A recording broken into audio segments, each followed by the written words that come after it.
Bom, pessoal, então nós chegamos na nossa sexta e última aula sobre 9 noites, e como eu disse na primeira aula, essa aula vai ser voltada para análise e resolução de questões de vestibular e algumas outras questões que achamos interessantes para a compreensão e entendimento da obra, reflexão sobre o livro 9 Noites.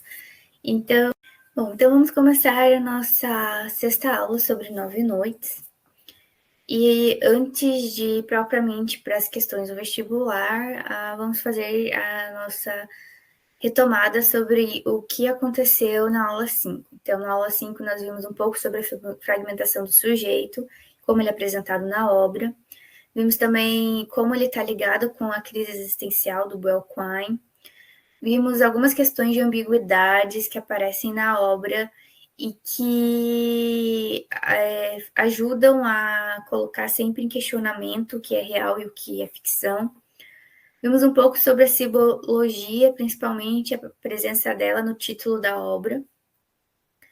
Também vimos como os indígenas estão representados nesse livro e comparamos com alguns outros livros da literatura brasileira.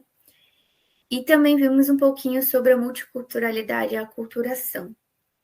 Então, agora vamos analisar e resolver algumas questões de vestibular.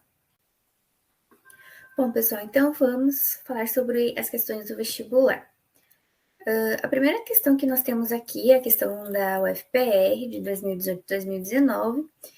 E essa primeira questão, ela trata de uma comparação entre Milton Ratum e Bernardo de Carvalho, e isso é uma prática comum da UFPR, comparar os livros, as obras, entre eles, seja por temática ou por questão de estar, por exemplo, aqui na mesma geração de escritores. Então, ela diz o seguinte: escritores de uma nova geração, Milton Ratum, nascido em 1952, e Bernardo Carvalho, nascido em 1960, já garantiram seu lugar no panorama multifacetado da literatura brasileira contemporânea.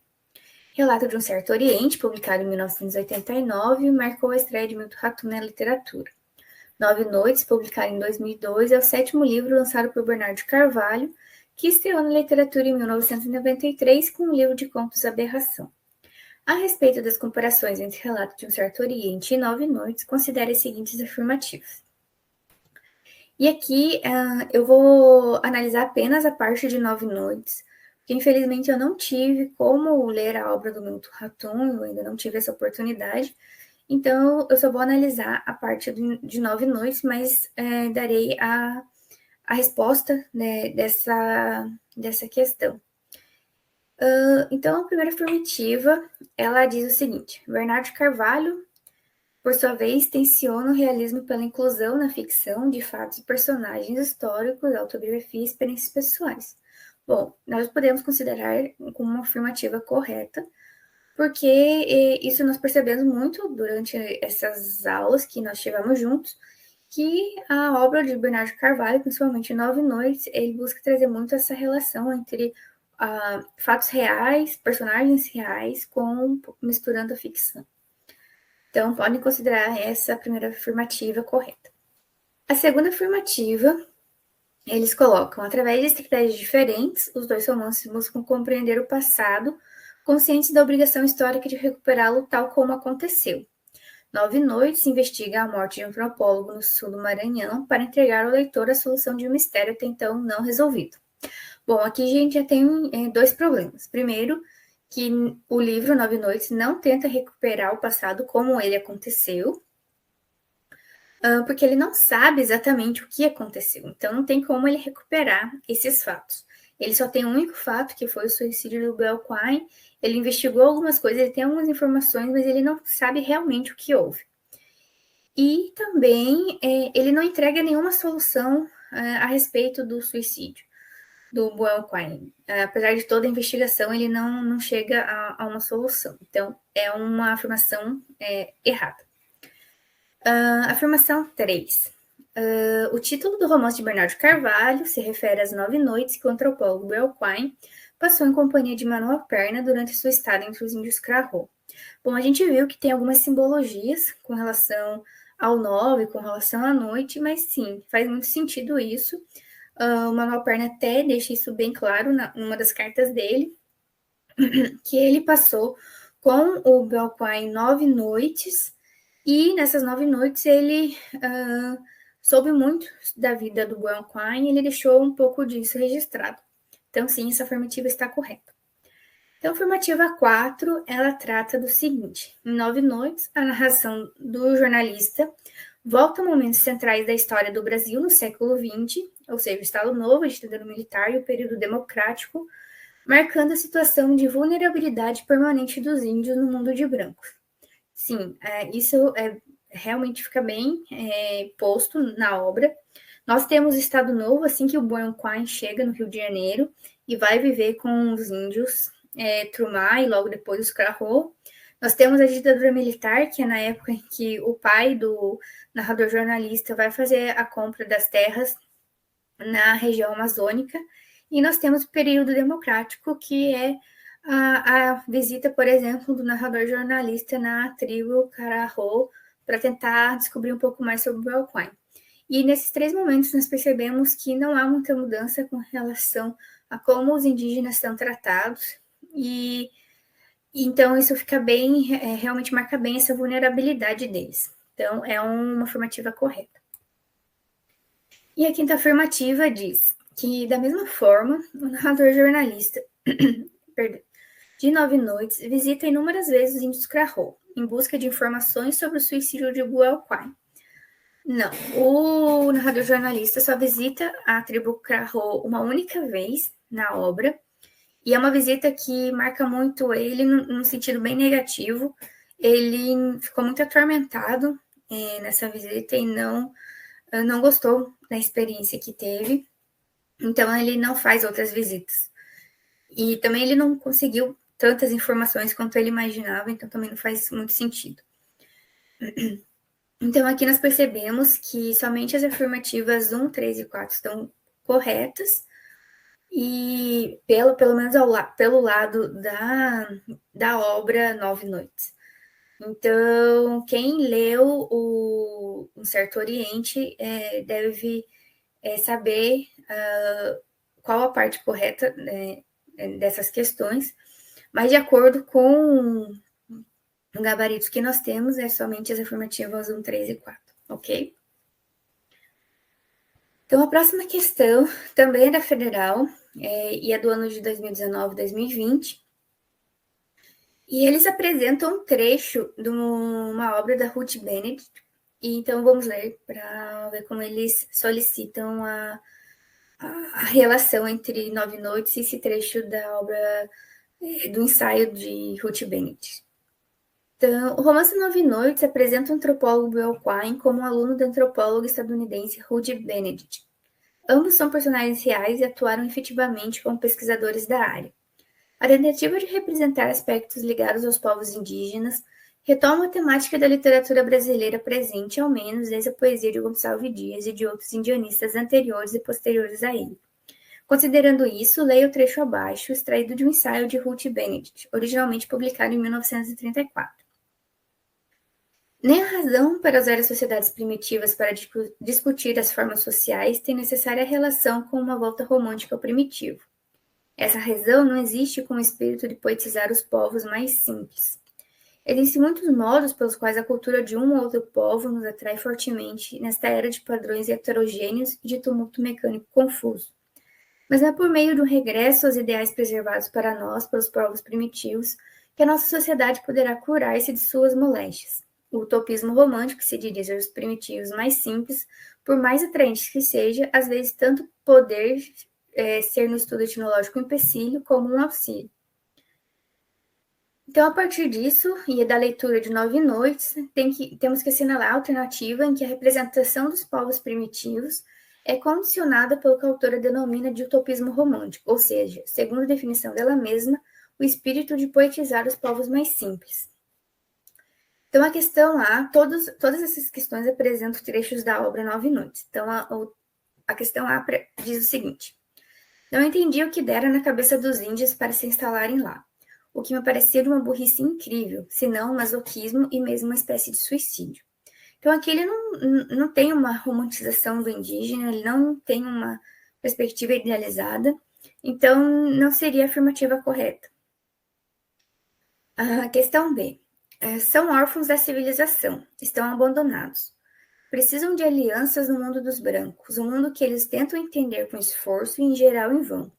Há quem tire de letra, não foi o meu caso. Não sou antropólogo e não tenho uma boa alma. Fiquei cheio. Então, nesse sentido, novamente, não tem essa romantização que normalmente a gente encontra em algumas obras, principalmente do romantismo, em que busca idealizar muito o índio, né? Então, a gente também já descarta essa questão. A questão C diz o seguinte: os índios costumavam beber aquelas águas, pescar e se banhar nelas, até o dia em que começaram a cair doentes, um depois do outro, e foram morrendo sem explicação. Com o tempo descobriram a causa do envenenamento do Rio Vermelho. Um hospital construído rio acima estava despejando lixo hospitalar naquelas águas. Então, novamente, aqui a gente tem o índio como um ser fraco, um ser que não resiste às mazelas. Então, ele não é aquele índio visto como forte e que ultrapassa qualquer intempérie. Então, novamente, essa também não é a questão correta. A questão D. Tanto os brasileiros como os índios que tenho visto são crianças mimadas que berram se não obtêm o que desejam e nunca mantêm as suas promessas uma vez que você lhe dá as costas. O clima é anárquico e nada agradável. Novamente, aqui temos uma visão do índio, ele compara com crianças mimadas que berram, se esperneiam, então a gente não tem uma visão boa, uma visão realmente bem negativa. Então, novamente, não é a resposta certa. E a questão E, provavelmente deve ser a nossa única, que foi a que sobrou. Então, vamos ver o que ela nos apresenta. Na primeira noite, ele me falou de uma ilha no Pacífico, onde os índios são negros. Me falou do tempo que passou entre esses índios e de uma aldeia que chamou de Nacoroca, onde cada um decide o que quer ser, pode escolher sua irmã, seu primo, sua família e também sua casta, seu lugar em relação aos outros. O sonho de aventura do menino antropólogo. Então, aqui nós percebemos que, por mais que não tenha uma linguagem que vá denotar um romantismo com relação ao indígena, ele traz uma utopia de uma relação de comunidade muito além, que é uma comunidade que você pode ser o que você quiser. Então, isso é romantizar um pouco essa comunidade indígena também. Então, sim, essa é a nossa resposta correta. A outra questão que eu trago para vocês é da UFU de 2007. E ele traz o seguinte: considerando a obra Nove Noites e a introdução abaixo, assinar a alternativa correta. Isto para quando você vier. É preciso estar preparado. Alguém terá que preveni-lo. Vai entrar numa terra em que a verdade e a mentira não têm mais os sentidos que o trouxeram até aqui. Pergunte aos índios qualquer coisa, o que primeiro lhe passar pela cabeça, e amanhã, ao acordar, faça de novo a mesma pergunta. Então, aqui nós temos um fragmento do Nove Noites, então agora vamos verificar quais das alternativas está bem relacionada com esse trecho. E com a obra, né, num todo.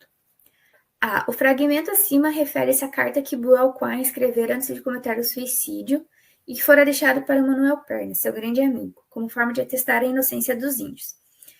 Sim, o Buell Quine deixou muitas cartas para várias pessoas, uma delas foi o Manuel Perna, mas esse trecho, na verdade, faz referência à carta-testamento que o Manuel Perna escreveu para alguém que a gente só descobre no final da obra, e que essa carta revela o que ele viu e os motivos que levaram a ele a não entregar a carta que o Buell Quine deixou para essa pessoa para quem ele escreve. Então, essa não é uma alternativa correta. Então, alternativa B. A narrativa é constituída por relatos verídicos, incluindo cientistas verdadeiros, como Levi Strauss, antropólogo, e as respostas às indagações sobre a morte de Buell Quine encontravam-se em poder dos índios Crow.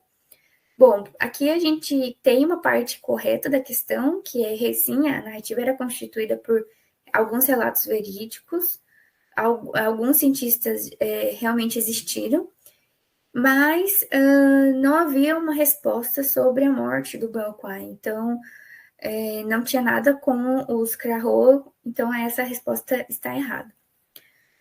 A alternativa C. Na busca de dados sobre o Belquai, o narrador volta a Xingu para ouvir que os índios lembravam de Quai, conseguindo, durante o tempo que ela permaneceu, o testemunho dos índios envolvidos no mistério do suicídio. Bom, na verdade essa questão está totalmente errada. Primeiro porque o narrador ele não volta para o Xingu, ele vai encontrar a comunidade dos Krahô, que fica lá no Maranhão, então não corresponde à verdade aqui, pelo menos a verdade da obra. E também não havia mais muitos índios que estavam envolvidos, né, na época, quando o Belcoin se suicidou. Então, também não está certa. Então, essa a gente já elimina. E a alternativa D é a última que sobrou para a gente. Então, vamos ver o que ela tem a nos dizer. O autor Bernardo Carvalho constrói uma obra diferente e complexa, em que mistura realidade e ficção, apresentando um enigma em torno de um suicídio, cujas causas serão investigadas. Porém, a verdade permanecerá ambígua. Sim, essa resposta está, pelo menos, mais correta que qualquer uma delas. Sim, o autor constrói uma obra utilizando muitos fragmentos da realidade e também ficcionais.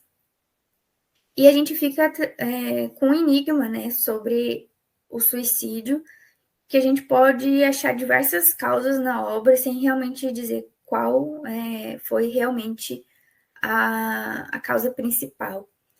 Então, realmente, essa verdade permanece nessa ambiguidade de o que realmente aconteceu, né? Bom, agora o Jefferson vai continuar a analisar algumas questões com vocês. E eu espero que vocês tenham gostado e aproveitado muito as aulas. Então, muito obrigada por acompanharem até aqui. Oi, gente, última aula para a gente analisar as questões de vestibulares. A ideia é a gente tentar procurar alguma coisa ali para ganhar tempo de prova. Interessante, essas provas são longas, então quando você já consegue matar ali em uma palavrinha que já descarta aquela questão, seria interessante vocês já se ativerem a esse detalhe.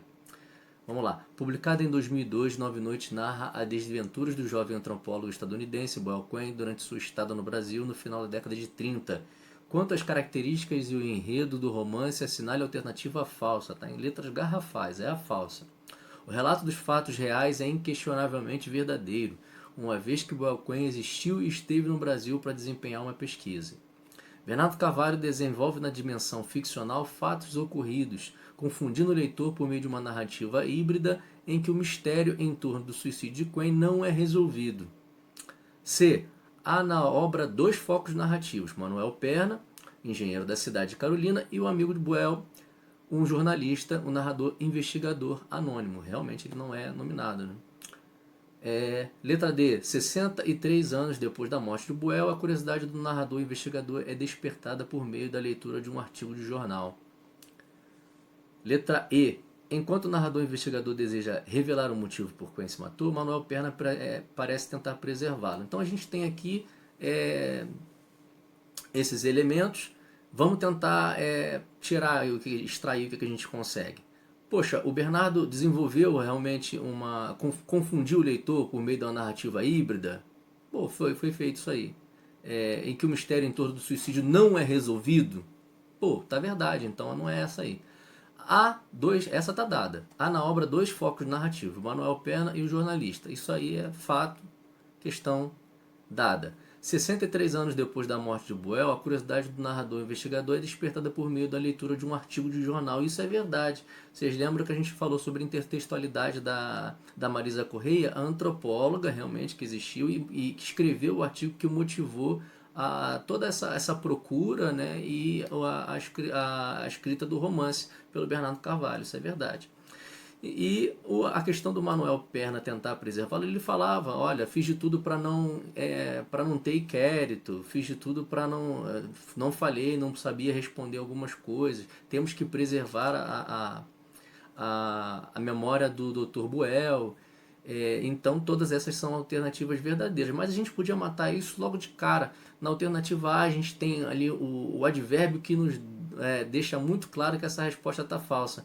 O relato dos fatos reais é inquestionavelmente verdadeiro. Mas como que é? A gente fez isso a aula toda, né? O livro todo a gente está fazendo questionamento, então não tem nada de inquestionavelmente verdadeiro aí. Alternativa A, a verdadeira.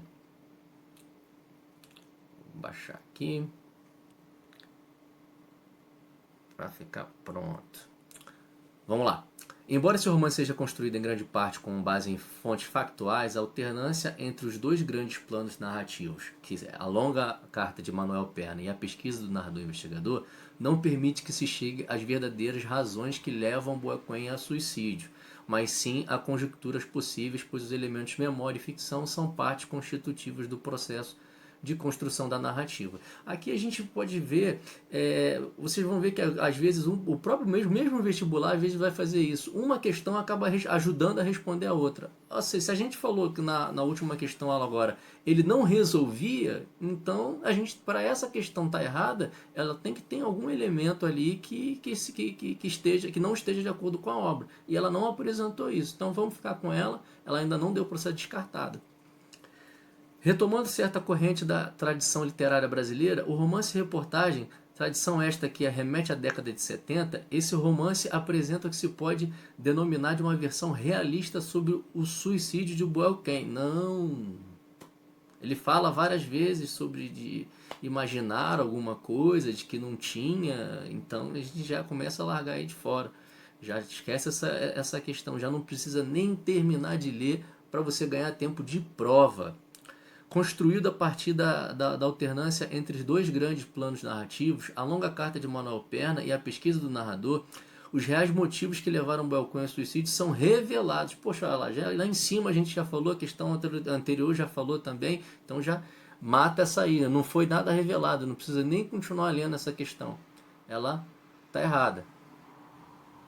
D. Embora construído a partir da alternância entre dois grandes planos narrativos, a longa carta de Manuel Perna e a pesquisa do narrador investigador, o mistério sobre a morte do antropólogo é solucionado. Meu Deus do céu, os caras estão insistindo no erro, né? Não foi nada solucionado, gente. Sai daí, letra D. Retomando certa corrente da tradição literária brasileira, o romance-reportagem, que se inicia na década de 70, esse romance apresenta o que se pode denominar como uma versão realista-naturalista sobre o suicídio do Boaquem, pois recorre a um expediente típico dos discursos que buscam a verdade dos fatos, a carta de uma testemunha ocular, Manuel Perna, que narra detalhadamente os acontecimentos que envolveram Boaquem nos seus últimos dias de vida. Quem fez uma leitura atenta vai ver que na narrativa se fala que essa oitava carta que essa a carta do Manuel Perna é uma imaginação, ela não ocorreu, isso aí foi uma imaginação do autor. Os filhos do Manuel Perna já falam lá que ele não deixou nenhum testemunho, então isso aí tá falso também. A alternativa é aquela primeira mesmo, que estava tudo já indicando pra gente que seria, né? Bem fácil. Então foram essas questões de vestibular. A gente vai trabalhar agora algumas questões de apoio, questões de cursinho que foram feitas a partir da obra. Todas as alternativas apresentam características de Nove Noites, de Bernardo Carvalho, exceto em letras garrafais. Vamos procurar aí o erro. Virtualmente, o você a quem a carta se dirige inclui não apenas o esperado amante de Quen, mas como também qualquer um que esteja em posição de lê-la. Sim, isso é verdade. Quando você fala você, pode ser você leitor mesmo. Isso aí é uma ambiguidade já proposta pelo autor. Então ela está certa, não está errada não. Então a gente não pode marcar ela porque a questão pediu exceto. Então tem que ser não ser aquela ali. Nessa narrativa tudo é ou se torna suspeito. Todas as personagens aparentam saber mais do que dizem. Toda a investigação parece estar fadada a não descobrir, e sim a encobrir. Vamos ver. O narrador jornalista é o único personagem que apresenta um discurso verossímil, isento de suspeitas e de motivos secretos. E esse romance retrata a morte violenta e inexplicável que se impôs o jovem antropólogo Belken. Essa questão, ela realmente, ela fala.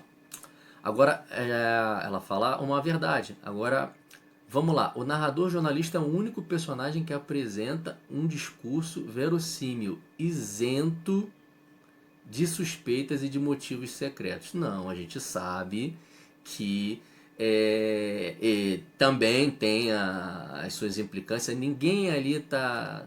Todo mundo ali tem seu rabo preso ali, não tem nenhum discurso que a gente fala, não, isso aqui é 100% verdadeiro. Não existe.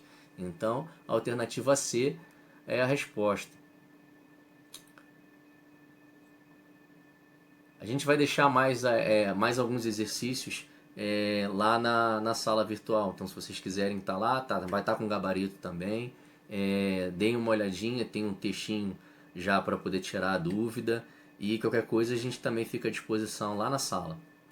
Todas as passagens do romance Nove Noites evidenciam uma combinação entre memória e imaginação. A gente falou bastante disso, né? Exceto o que agora lhe conto é a combinação do que ele me contou e da imaginação ao longo de 9 noites. Mas a ideia de uma relação ambígua com a irmã, embora imaginária, nunca mais me saiu da cabeça como uma assombração cuja verdade nunca poderei saber. Assim como o que eu tento reproduzir agora, e você terá que perdoar a precariedade das imagens de um humilde sertanejo que não conhece o mundo e nunca viu a neve, e já pode dissociar a sua própria imaginação do que ouviu. Meu pai morreu há mais de 11 anos, às vésperas da guerra que antecedeu a atual e a que de certa forma a anunciou. Hoje as guerras são permanentes. Então, essa não tem nenhuma relação com imaginação e memória, isso é um fato. Todas as outras têm um entrelaçamento entre memória e imaginação, exceto a alternativa D.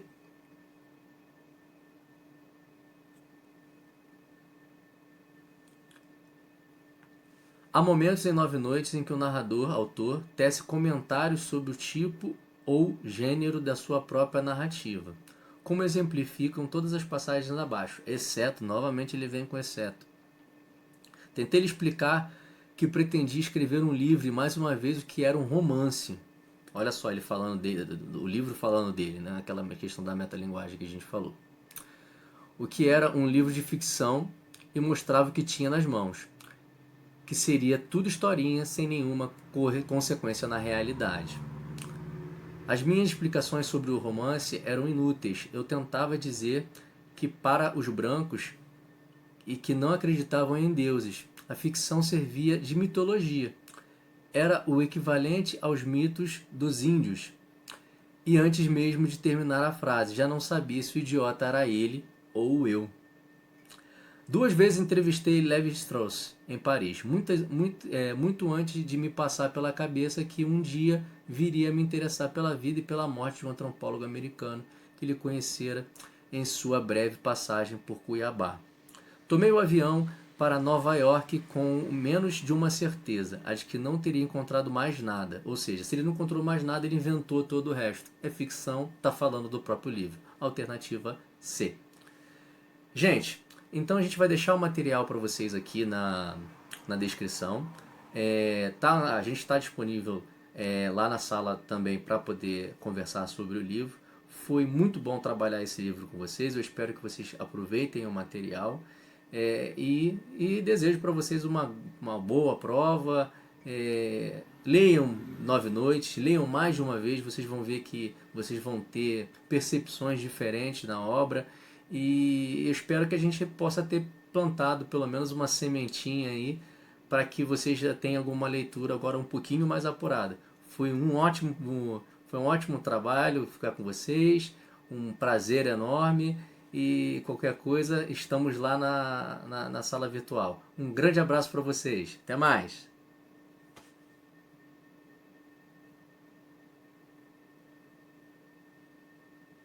Ah, voltamos!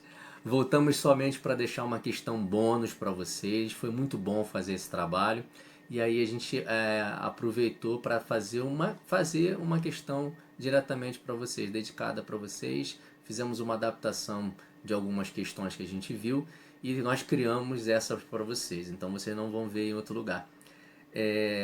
A ideia é que vocês façam uma relação entre o excerto que vai estar ali na questão e o poema Erro de Português do Oswald de Andrade. Isso pode ser que caia uma questão no vestibular parecida, que vocês precisam fazer uma relação, uma questão conceitual. Então a ideia, uma dica que eu vejo pensem sempre quando tiver uma comparação, ver o contexto de produção, contexto histórico, época, aquela sociedade, o que se vivia naquela época, como que refletia, para vocês terem alguns indícios, alguns indicativos de como vocês podem resolver a questão. Tá bom? Então, essa aqui eu não vou responder agora, eu vou deixar lá na sala para que vocês vão lá e acessem o material que a gente vai deixar disponível para vocês. Agora é sério. Um grande abraço, fiquem com Deus e boa prova! Até mais!